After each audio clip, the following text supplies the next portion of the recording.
What is up guys, Andy Forrest Steam Runner here, and today we're talking all about the Nike ZoomX Vaporfly Next Percent. Is it the best racing shoe option out there, or are there other alternatives?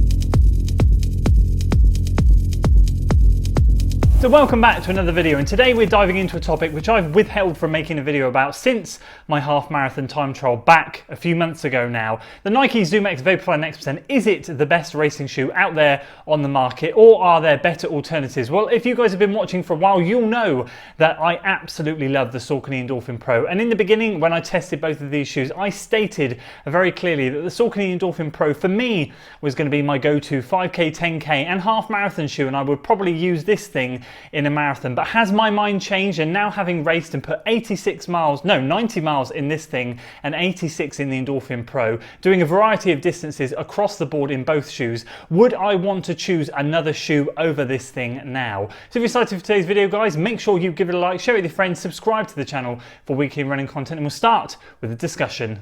So let's start with the alternatives, in particular the Saucony Endorphin Pro, but as you guys know, there are tons of alternative carbon-plated racing shoes out there. You just have to look at the London Marathon to see what shoes are now on offer for these sponsored elite athletes. No longer are we seeing blacked out Vaporflies, or maybe still from a couple of brands, but on the whole, we've got New Balance, Saucony, Adidas, Asics coming out with all of these, their own carbon-plated races for the longer distance, for the half marathons and the marathons in particular. And of course, all these shoes can be translated to whatever distance you want to use them for, but ultimately the idea of the perfect combination of a carbon plate and that midsole is going to give you the propulsion, the energy return, and save your legs in those longer distance events, in particular the marathon. Now for me, as I said in the beginning, I pretty much ruled out using the Next Percent for anything under a marathon because I absolutely love this shoe, and sadly I haven't been able to test any of the others because none of them go up to my size. I am pleased to note though that I have been able to pre-order the Rocket X, which you guys can now pre-order on the Hoka One website. It does indeed go up to a size 13.5. So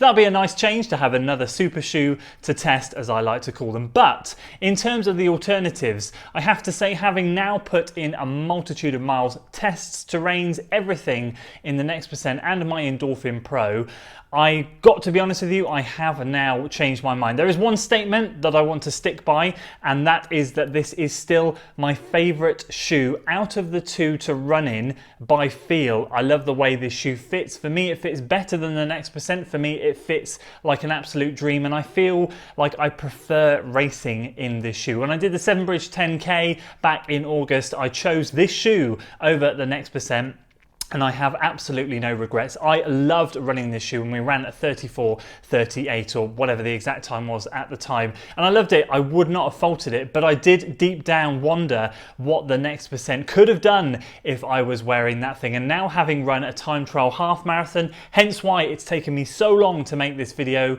I really wanted to make it after that, but the content kept flowing and I thought I will save until I've run a marathon in the Next Percent to make the judgment call, which of course we now have. To basically say that I absolutely love this shoe, the fit, the feel, this is still for me my favorite marathon racer to run in, but performance-wise, I can no longer look past how good the Next Percent is. And that moves us nicely on to the main question of the video, the main topic, the whole hub of this thing. Is there a better racing shoe out there at the moment than the Nike ZoomX Vaporfly Next Percent? I'm going to divide that question into two. Is there, number one, so this is for you guys to give me a better, more conclusive answer down in the comments if you're fortunate enough to have multiple racing shoes in your lineup. Is there a better shoe performance-wise, and is there a better shoe comfort-wise? I have to be honest with you and say performance-wise, is there a better shoe?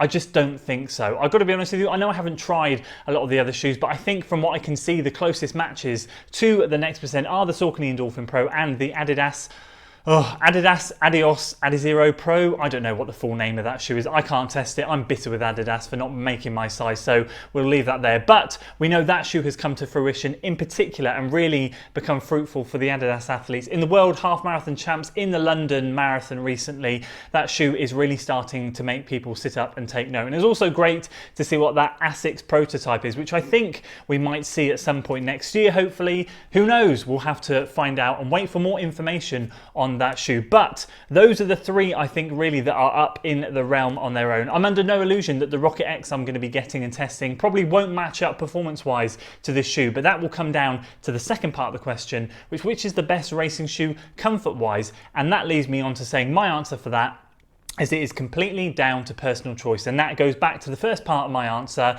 of this video. The Saucony Endorphin Pro for me is the best racing shoe out there that I have tried this year, comfort wise, the feel, the fit that makes me want to get going. I put my foot in this thing, it fits great, it feels good when I'm running, but I don't quite get the buzz for whatever reason that I do when I put my foot in the Saucony Endorphin Pro. And whether that's because Saucony have stormed onto the scene and taken a little bit of Nike's limelight, I don't know, maybe it feels like a bit of a rebel, lining up in and amongst a sea of next percents, which no longer exist. If you notice now in start lines, we're getting a multitude of colours. The RC Elite is another one I have omitted from what I've been saying lately, but that is another one out there that New Balance athletes are now rocking. So it feels great to run in the Endorphin Pro, but performance-wise, can I be honest and say there's a better shoe? I sadly don't think there is. I don't even think the Alphafly is better than this. I'm seeing mixed reviews on the Alphafly. A lot of people choosing, including elite athletes, to run in the next percent over that shoe. And why is that?